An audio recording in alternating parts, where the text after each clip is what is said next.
So today we're diving into data storytelling. Yeah. And, you shared this research report with me, U.S. election turnout, and I got to say, I'm hooked already. Yeah. It's like, imagine trying to convince someone about something super important.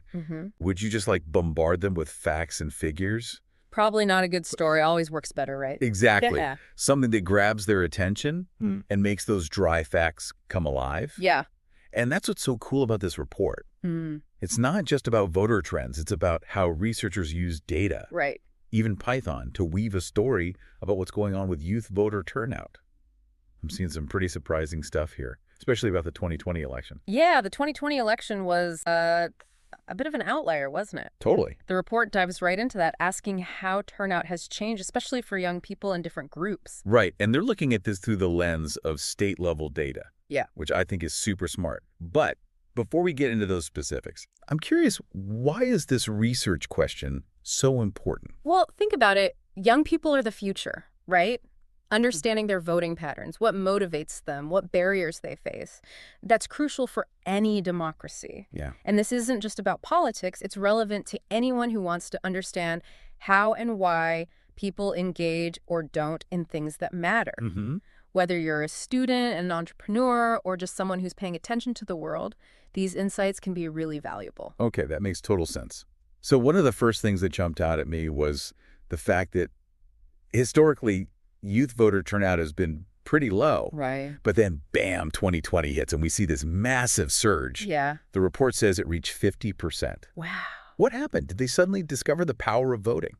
Well, it's probably a bit more complicated than that. The report points to a combination of things. Okay. Increased outreach efforts, especially those tailored to younger voters, and a higher level of political mobilization. And we can't forget the role of digital platforms. Right. They've become a major force in shaping how information is shared and how people connect. It's almost like they cracked the code on how to reach and engage this generation. Absolutely. Which, let's be honest, can be a tough nut to crack sometimes. And that's a lesson that applies beyond just politics. For sure. If you're trying to reach any audience, understanding their preferences, their habits, and how they consume information is crucial. So true. But the report doesn't just paint a rosy picture, does it? It also talks about these barriers to voting that still exist. Right. Things like socioeconomic challenges, lack of civic education, and even voter ID laws. How do these factors play into the stories, especially for young people who might already be facing a bunch of other hurdles? You've hit on a really important point. The report dives into how these barriers can disproportionately impact young voters, particularly those from marginalized communities. Yeah. Take voter ID laws, for example. While they might seem neutral on the surface, they can actually create significant obstacles for young people who may not have easy access to the required documentation. Wow, I hadn't really thought about it that way. Yeah. It's like having all these extra hoops to jump through just to exercise your right to vote. Exactly. And that's why data storytelling is so powerful. It helps us see these patterns, these inequalities that might otherwise remain hidden. Yeah. And once we see them, we can start asking the tough questions about how to address them. Okay, so we've got these external barriers, but the report also talks about education levels playing a role in voter turnout. Right. They found that individuals with higher education levels are more likely to vote. What's the connection there, and how does it fit into this bigger narrative of civic engagement? Well, the report suggests that early exposure to voting, understanding how the political process works, and having those conversations early on can have a lasting impact. It's about fostering a sense of civic duty, of realizing that your voice and your vote actually matter. So it's not just about knowing how to vote. It's about understanding why it matters. Right, exactly. And that's where data storytelling shines. It can connect those seemingly separate dots, education and voting, and show us how they're intertwined in this larger narrative. Okay, so let's dig into some of the specific findings about racial and educational disparities. Sure. The report highlights that Black voter turnout jumped from 59.3% to 63%. Hispanic turnout went up by 5.4%, and Asian turnout rose by 8.3% between 2016 and 2020.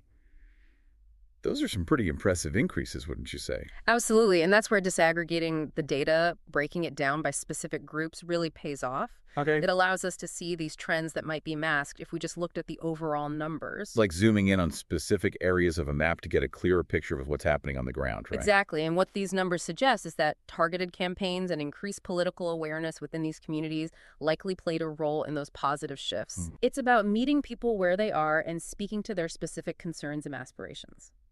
I'm curious, the report mentions using some pretty sophisticated tools for all of this, specifically Python libraries like Pandas, Matplotlib, and Seaborn.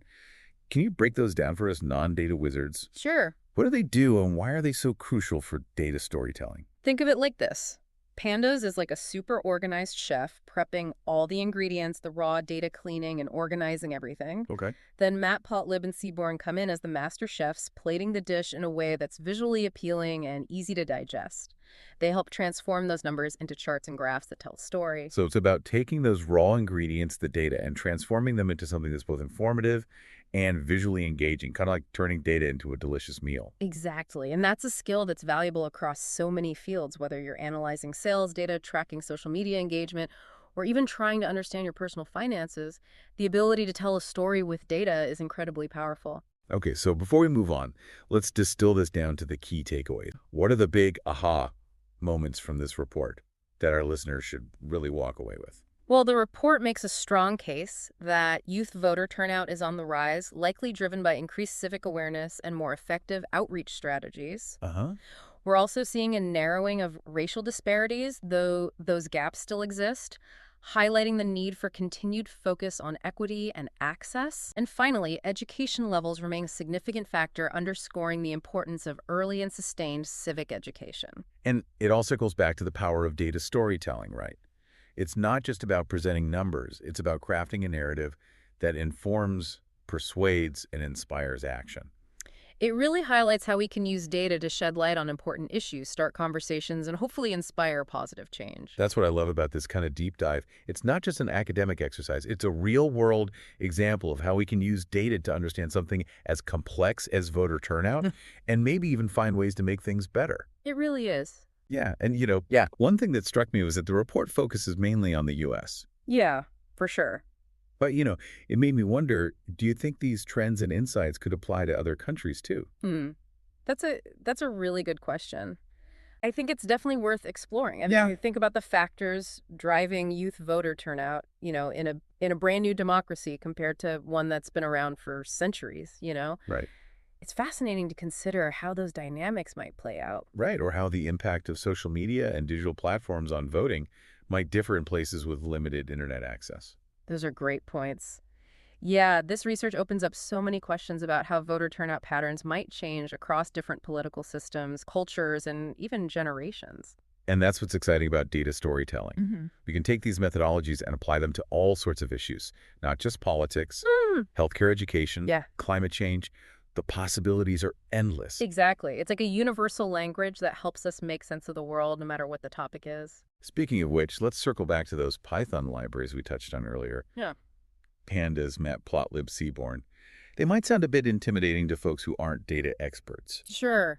What would you say to someone who's interested in learning more, but feels a little overwhelmed? I get it. It can seem daunting at first, but honestly, these tools are becoming more and more user-friendly, Right. especially with all the amazing online resources and tutorials available these days. It's like learning any new language with a little practice and patience. Anyone can pick it up. So it's not about being a coding whiz. It's about having the curiosity and the willingness to learn. Absolutely. And think about the possibilities. Yeah. Imagine being able to take a data set, clean it up, analyze it, and then create those stunning visuals that really bring the data to life. You're making me want to sign up for a Python course right now. I highly recommend it. It's such a valuable skill, not just for data storytelling, but for any field where you need to work with data. Now, before we wrap up, I want to go back to that point about racial disparities in voter turnout. Sure. While it's encouraging to see those gaps narrowing the report, makes it clear that there's still work to be done right. Definitely. And that's where data storytelling can be such a powerful tool for driving change. Yeah. It's not just about highlighting the problems. It's about tracking progress and making sure solutions are actually working. So we can use data to hold people accountable and see if the changes we're making are having a real impact. Exactly. Imagine using data to track the effectiveness of voter registration drives in specific communities or to monitor how policies aimed at reducing barriers to voting are being implemented. Hmm. The possibilities are endless. That's so powerful. It's like turning data into a tool for social good. Precisely, and that's a responsibility we should all take seriously, whether we're working in government nonprofits or the private sector. Yeah. Data can be an incredible force for positive change if we use it wisely and ethically. We've covered so much ground today, from the magic of data storytelling to the nuances of youth voter turnout to the ethical implications of working with data. This has been a true deep dive. It really has, and we've even touched on international comparisons and the potential of data storytelling to address a wide range of global issues. Before we sign off, I want to leave our listener with one final thought. This report focused on voter turnout.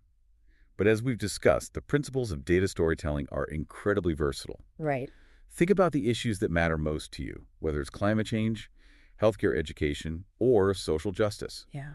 Imagine the stories that could be told, the insights that could be uncovered if we approach these issues with a data-driven lens. It's about looking beyond the numbers and seeing the human stories that lie within. It's about finding those narratives that can move us, inspire us, and ultimately empower us to make a positive impact on the world. So go out there and be data storytellers. The world needs your voices, your perspectives, and your stories.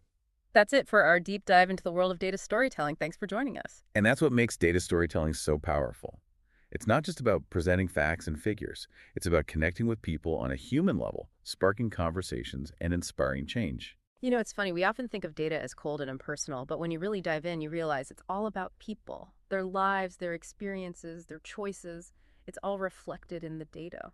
That's such a great point. And when we can tap into those human stories, use data to shed light on the challenges and triumphs that people face, that's when we can truly make an impact. We started this deep dive talking about the magic of data storytelling, and I think this research on youth voter turnout perfectly captures that magic. Absolutely. It's informative, it's inspiring, and it reminds us that data can be a powerful tool for understanding the world around us. We've seen how data can reveal patterns and trends, highlight inequalities, and even help us track progress toward solutions. And ultimately, it all comes back to empowering people, giving them the information they need to make informed decisions and engage in the issues that matter most to them. So to our listener, keep exploring, keep asking questions, and keep telling your own stories with data. The world needs your voice, your insights, and your passion.